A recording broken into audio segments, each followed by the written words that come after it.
नवी मुंबई महानगरपालिका निवडणूक सध्या राज्यभरात चर्चेत आहे। नवी मुंबई महापालिकेत गणेश नाईक विरुद्ध एकनाथ शिंदे अशी थेट लढत होते। या लढतीमध्ये भाजपची एक हाती सत्ता येईल असा विश्वास व्यक्त करतानाच पक्षाने आदेश दिला तर एकनाथ शिंदेंचं नामोनिशाण मिटवून टाकू असा इशाराच गणेश नाईक देत आहेत। त्यामुळे एकनाथ शिंदे विरुद्ध गणेश नाईक असा लढा इथे पाहायला मिळतोय। एकनाथ शिंदेंच्या शिवसेनेच्या जाहिरातींमध्ये तर नवी मुंबईतली हुकुमशाही नष्ट करण्याचा दावा करण्यात येतोय। त्यामुळे शिंदे नाईकांमधला हा संघर्ष आता व्यक्तिगत पातळीला गेलाय का अशी चर्चा।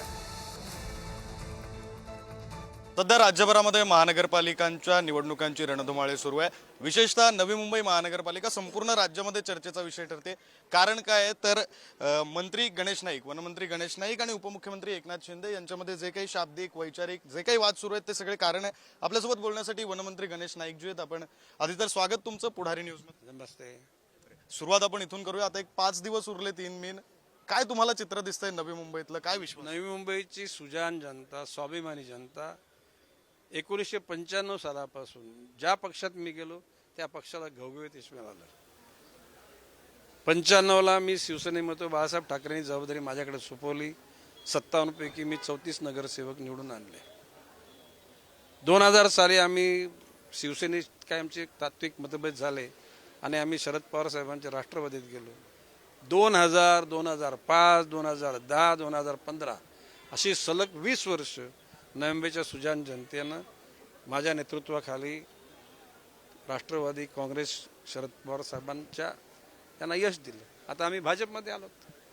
आता निश्चितपणे मोदी साहेबांचं देशातलं कार्य, देवेंद्र फडणवीस यांचं राज्यातलं कार्य आणि ह्या ठिकाणी माझ्या समवेत काम करणाऱ्या माझ्या सर्व सहकाऱ्यांची मेहनत घेता नवी मुंबईची सुजाण जनता घवघवीत यश भाजपला देईल याविषयी माझ्या मनात शंका नाही।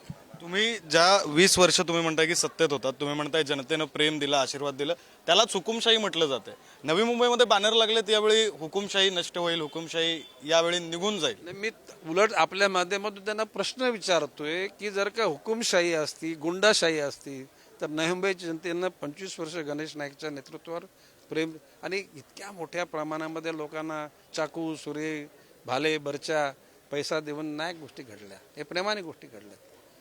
उलट माझं म्हणणं आहे की ते काय म्हणते बदलाव म्हणजे नवी मुंबईला 24 तास पाणी मिळते, त्याच्यावेळी 3 दिवसांनी एकदा पाणी मिळते ठाण्यामध्ये, तो बदलाव इथं आणणार आहात का तुम्ही? नवी मुंबईची STPची योजना आम्ही 30 लाख वस्तीकरता केलेली आहे, आता 15 लाख वस्ती आहे। ठाण्यामधलं मल हे सगळं खाडीत सोडलं जाते, तो बदलाव इथं आणणार आहात का तुम्ही? ठाण्यामधल्या TMTच्या कर्मचाऱ्यांना रिटायरमेंट नंतर त्यांच्या सर्व्हिसचे पैसे 3 वर्षापासून मिळालेले नाहीत। नवी मुंबईमध्ये असं प्रकार नाही आहे। म्हणजे हा बदलाव, हा चुकीचा बदलाव आणणार आहात का? म्हणजे 3 दिवसांनी पाणी, जे नवी मुंबईची जनता झोपडपट्टीतली सुद्धा 24 तास पाणी मिळते, ह्या गोष्टी दुसऱ्यांना शिकवा। सानपाड्याला ते बोलले काय अभी टांगा पलटी करणे आया हो, तर मी ओपनली सांगतो गणेश नाईक आहे। एकनाथ शिंदे काय बोलतात, एकनाथ शिंदेला हलक्यात घेऊ नका, टांगा पलटी घोडे फरार, हा गणेश नाईक आहे। गणेश नाईकच्या नांदाला लागलात ना, जर सुधारले नाहीत तुमचं टांगा पलटी करीन आणि तुमचे घोडे लापता होतील। आणखी भूखंड वगैरे असे शब्द वापरून काही आरोप तुमच्यावर केले जात आहेत। माझं म्हणणं आहे की ते कुठल्याही भूखंडाचे फोटो द्या, त्याचे सर्वे नंबर द्या, तक्रारी करा, चौकशी करा, SIT नेमा। ऑन द कॉन्ट्री आमच्याकडे जे भूखंड आहेत ना त्याच्यातला अर्धा पैसा आम्ही वापरलेला नाहीत। गणेश नाईक हे विचारानं आणि संस्कारानं खानदानी घराण्यातले आम्ही आहोत। आम्ही चिटर लुटर नाहीत।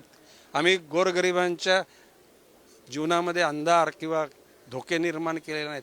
गुंडागर्दी कोणाची आहेत, जर ठाणे, कल्याण, डोंबिवली, अंबरनाथ या ठिकाणी जाऊन जर लोकांना विचारा। आणखी एक मुद्दा असा आहे की ठाण्यामध्ये तुम्ही काही जनता दरबार वगैरे घेतले होते, आता निवडणुका लागल्या, ठाण्यामध्ये तुम्ही लक्ष देत जनता दरबार हा गणेश नाईकचा जेव्हा 95 पासून मंत्री झालो त्याला मी हजारोच्या संख्येने जनता दरबार घेतात। तुम्हाला कोणी रोखले? जनता दरबार जनतेच्या घोलक्यात जा, लोकांची दुःख ऐका, त्याच्यातून मार्ग काढा। मी त्यांना सांगितलं तुम्ही पण या ना, गल्ली गल्ली जनता दरबार घ्या आणि आम्ही नाही घाबरत। भगवान की कृपा से गणेश नाईक आर पार की लढाई लढेगा। ठाणे महापालिकेच्या निवडणुकीत तुम्ही लक्ष घालताय वैयक्तिक? अजिबात नाही। प्रश्न असे, माझी इच्छा होती की महाराष्ट्रामध्ये MMRD परिसरामध्ये कुठेही युती होऊ नये. ठाण्यात युती झाली नसती तर भाजपला फायदा झाला असता. भाजप 50च्या पेक्षा जास्त नगरसेवक आले असते. ओके, म्हणजे ऐकून घ्या तुम्हाला.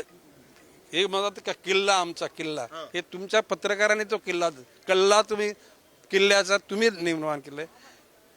95 पासून नवी मुंबई गणेश नाईकच्या नेतृत्वाखाली, भाईंदरला मीच गिलबर्ट मेंडोसाच्या सहभागी होती, मारा मेंडोसाला महापौर बनवली होती.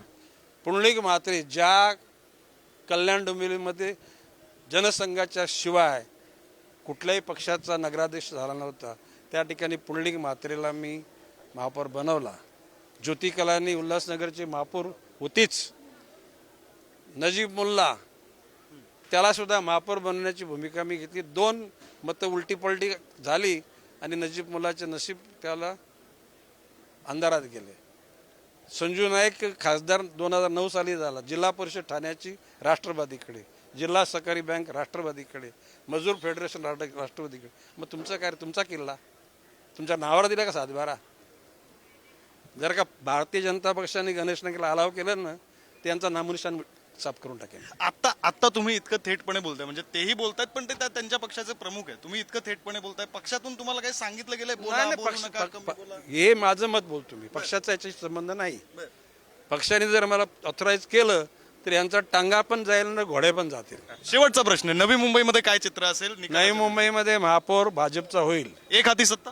एखादी सत्ता. चला, खूप खूप धन्यवाद. आपल्यासोबत होते वनमंत्री गणेश नाईक आणि त्यांनी नवी मुंबई महानगरपालिकेच्या विषयाच्या अनुषंगानं अनेक विषयांवरती आपल्याशी बोललेले आहेत. नवी मुंबईमध्ये भाजपची एक हाती सत्ता येईल असा विश्वास सुद्धा त्यांनी बोलून दाखवलेला आहे. कॅमेरा पर्सन कविता गिरीसह मी विक्रांत शिंदे, पुढारी न्यूज, नवी मुंबई.